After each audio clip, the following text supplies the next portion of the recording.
आता ही पलटी केली का ही फुगणार आहे. ते सुटलेच बघा काही छान अशी फुगते, टम्म फुगली आहे. आणि हे बघा अशा पद्धतीने हे घारे आहेत ना तयार झाले आहेत. हे भोपळ्याच्या घारे बघा छान असे लुसलुशीत झालेले बघा. नमस्कार मंडळी, मी प्रमिला पाटील कोल्हापुरी किचनमध्ये अगदी मनापासून स्वागत करीत आहे.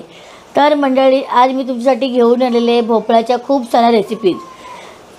तर मंडळी हा भोपळा आहे ना, लाल भोपळा आहे हा. आम्ही गावावरनं घेऊन आलो होतो. ह्याचं वजन आहे ना 3 किलो 600 ग्रॅम आहे. तर ह्याच्या मी भरपूर साऱ्या तुम्हाला रेसिपीज बनवून दाखवणार आहे. तर त्यातलाच एक हा प्रकार म्हणजे मकर संक्रांती स्पेशल भोपळ्याच्या घाऱ्या, तो मी तुम्हाला आज दाखवणार आहे. त्यातला हा पहिला प्रकार आहे आणि त्यासाठी मी ह्याच्यातला साधारण अर्धा किलो भोपळा मी कापून घेणार आहे आणि त्याची आता आपण सुरुवात करूया. तर बघा मी आता हा भोपळा कापून घेते. खूप कडक आहे एकदम, गावठी भोपळा या शेतातले आमच्या. ही भोपळ्याची स्किन आहे ना अशी मस्त पिकलेला भोपळा आहे, जसं वेलीवरच हा पिकला आहे. आता बरेचसे लोक मार्केटमध्ये येतात ना तेव्हा असं हिरवागार पिवळा अशा पट्ट्याचे देखील येतात आणि ते असे कच्चे काढून पिकवलेले असतात ना, त्यामुळे त्यांचा कलर वेगळा असतो.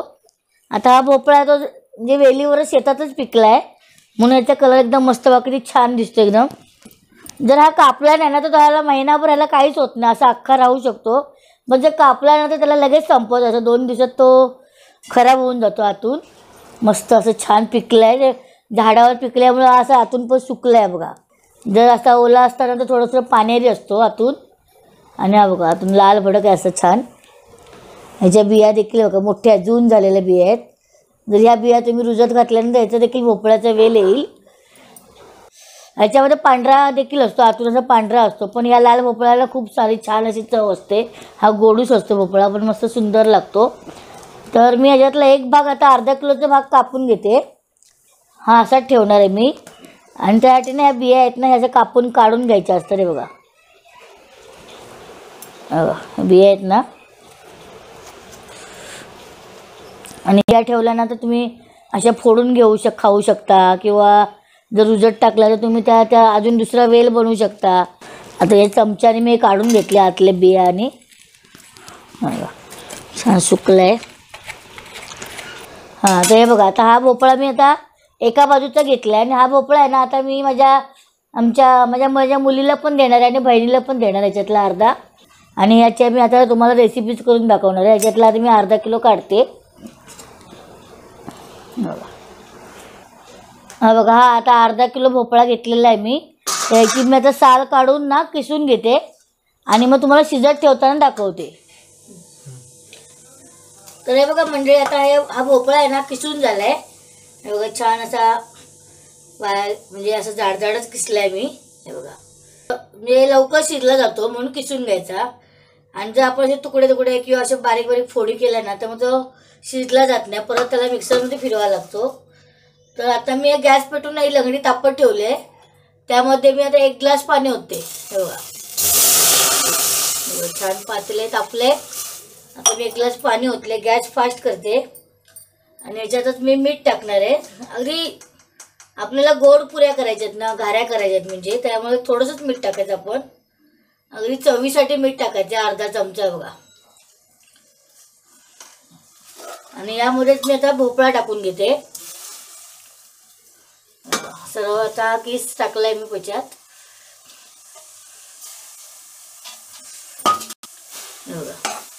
आता ह्याला ना एक 10 मिनिटं आपण असं शिजत ठेवायचं आहे. 10 मिनिटानंतर हा पूर्ण शिजला ना का ह्याच्यामध्ये आपण गूळ टाकणार आहे. तोपर्यंत हा किस शिजेपर्यंत मी तुम्हाला आता साहित्य दाखवते जे घाऱ्यांसाठी लागणार आहे ते. हे बघा त्याला ना असं छान हलवलंय आणि त्या ह्याला चांगला कड येईपर्यंत ना पाणी टाकलं. हां 1 ग्लास पाणी टाकलं होतं मी. त्यामध्ये हा भोपळा टाकलाय बघा, असा एवढा पातळ झालाय. आता याच्यावर मी ना झाकण ठेवून घेते 5 मिनिटाआधी.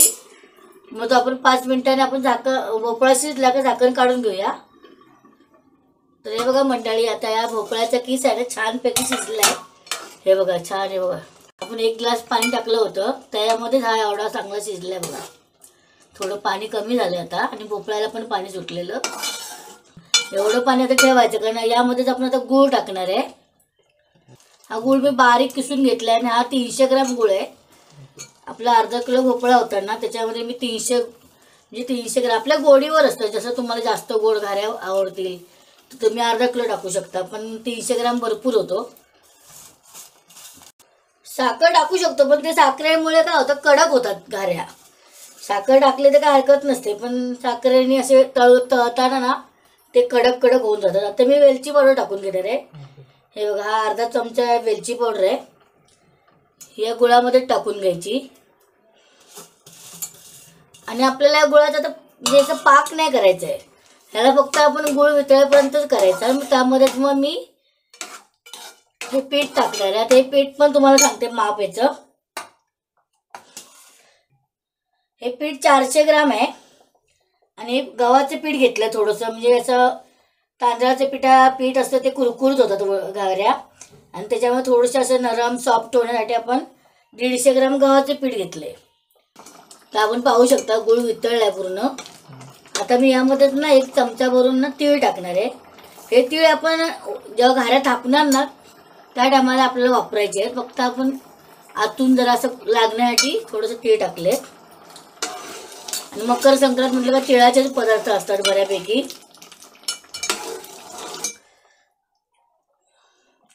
आता यामध्ये ना मी हे थोडं थोडं असं करून तांदळाचं पीठ टाकणार आहे. जर तुम्हाला असं याच्यावर असं भागवायला जमत नसेल तर तुम्ही हे पीठ एकत्र करायचं आणि ताटामध्ये देखील पीस काढून असा घेऊ शकता. तर मी ह्याच्यामध्येच घेणार आहे. असं आहे बघा, आता तुम्हाला दाखवते. आपण पाहू शकता किती असं थोडं थोडं थोडं थोडं टाकायचं आणि असं मिक्स करायचं. आपण मोदकाच्या पिठाला कसं असं आपण भागून घेतो, चांगलं असं हाटायचं याला. असं आहे बघा, एक जीव व्हायला पाहिजे पीठ आणि किस. या किसांमध्ये जेवढं आपलं पीठ मावेल ना तेवढंच आपण वापरायचं आहे. तर त्यातलं गव्हाचं पीठ मी सगळं वापरलं. ते साधारण 50-60 ग्राम असेल पीठ, हे जास्त झालंय. तर मग जास्त टाकलं तर मग त्याला चव येणार नाही भोपळ्याची, म्हणून मी एवढं साईडला ठेवते. आणि या ताटामध्ये आता मी काढून मळून घेणार आहे. मळताना दाखवते तुम्हाला. गॅस बंद करून घेऊया आपण. ते ना सगळं पीठ आहे मी ताटामध्ये काढून घेतले. असं कुठेतरी असेल एखादी गाठ बीट ना तर असं कुस्करून घ्यायची, पण नाहीच आहे बघा, एकदम सॉफ्ट मळलंय मी. पीठ मळेपर्यंत मी साईडला ना तेल तापत ठेवले वड्यांसाठी. आपल्याला हे लगेच पीठ मळून झालं का लगेच करायला सुरुवात करायची आहे. पण याला का मळून ठेवायची आवश्यकता नसते, फक्त आपल्या या गुठळ्या मोडून घ्यायच्या. बघा, छान अशा गुठळ्या मोडून झाले. आणि आता मी याचा गोळा करून घेते मस्तपैकी. तर आता तेल चांगलं तापलंय आणि हे पीठ देखील छान मळून झालंय. तर आता मी गोळे करायला सुरुवात कसे वडे थापायचे ते तुम्हाला आता दाखवायला सुरुवात करते. तर मंडळी आता ना याचा गोळा घ्यायचा आहे काढून. असे आपल्याला जेवढी साईज पाहिजे ना, लहान मोठी, त्या साईजचे आपण गोळे करून तयार करून ठेवायचे थोडेसे. म्हणजे आपले घारे आहेत ना पटापट होतात आणि करपायची पण शक्यता कमी असते. थोडं गॅस स्लो करून ठेवायचा. मी असे 5-6 गोळे करून घेते आधी. तर तुम्ही बघा, यासाठी आणि थापायसाठी मी काय घेतलंय, ही आपली तेलाची पिशवी असते ना, ही जशी कापून घेतली छानपैकी, आपल्या किचन ओट्यावर ठेवले. तर तिला असं ना थोडंसं तेल लावून घ्यायचं खाली, म्हणजे ही घारी आपण थापतो ना तेव्हा डसत नाही. असे बोटानं तुम्ही थापू शकता किंवा आणि असं आपण थापायच्या घाऱ्या. आणि नंतर थोडंसं मोठं करायसाठी आपण बोटाचा उपयोग करायचा. तर या पद्धतीने आपण थापून घ्यायचे आहेत. आणि ह्याच्यावर ना तीळ आहे ना हे, आणि या घाऱ्यांचं महत्त्व म्हणजे तिळावर असतं. ही संक्रांतीलाच करतात. असे तीळ आहेत नाही सगळीकडे पसरून घ्यायचे. दोन्ही साईडनी लावले तरी चालतात, पण मी एकाच साईडनी लावणार आहे. जेव्हा आपण टाकतो ना तेव्हा खाली जर आपण तीळ टाकले ना ते गरम होताना सगळे निघून जातात आणि तेल जळू शकतं. आता मी इकडून तीळ नाही लावलेत ना, मग ही बाजू आपण खाली सोडायची आणि वरून तीळ लावायची. अजून एक दाखवते, हे बघा, तुम्ही आपण पाहू शकता. दुसरी घारी पण मी अशाच पद्धतीने करणार आहे. थोडीशी आपण बोटाच्या साह्याने मोठं करून घ्यायची आणि या हाताच्या तळव्यावर आपण दाबून दाबून पुढे सरकवायची. फुगत नाही का ती? फुगणार हे बघा. आणि आता ही छान अशी फुगायसाठी आपण काय करायचं, घारी अशी अशी दाबत दाबत जायची. आता ही पलटी केली का ही फुगणार आहे. ते सुटलेच. बघा काही छान अशी फुगते, टम्म फुगली आहे.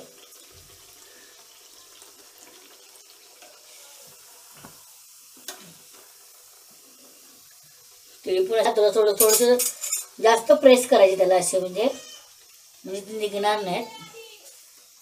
तर आता मी हातानेच लावून दाखवते तुम्हाला. हे बघा असे छान असे भरपूर असे तीळ लावायचे, म्हणजे ही घारी खाताना तिळाचा स्वाद असतो ना तो आपल्या जिभेवर राहायला पाहिजे. असं एवढे असे छान तीळ लावून घ्यायचे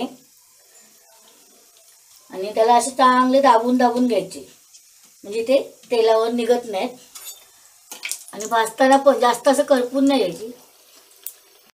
आता ही आता छान अशी घारी झालेली आहे. तेल थोडं नितळून द्यायचं आपण. आता अजून एक टाकून दाखवते तुम्हाला मी कशी दाबायची ती. ही थापून दाखवली आहे. आता तेलात पण तशीच सोडायची.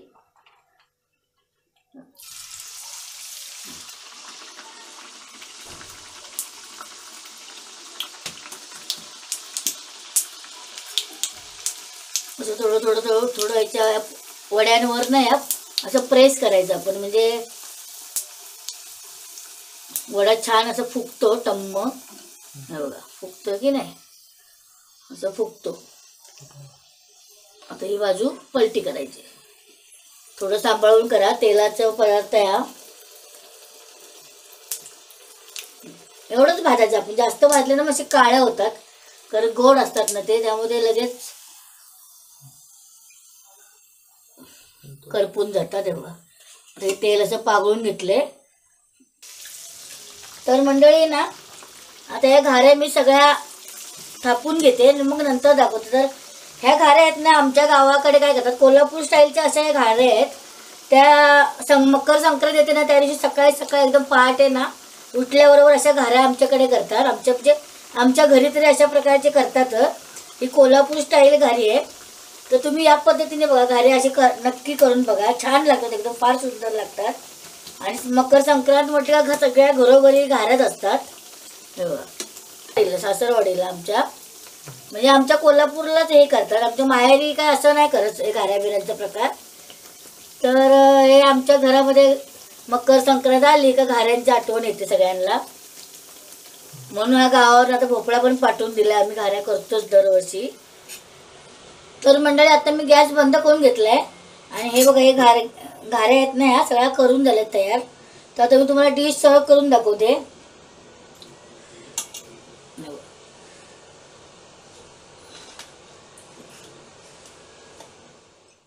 तर मंडळी हे बघा हे भोपळ्याच्या घाऱ्या आहेत ना हे तयार झालेले आहेत.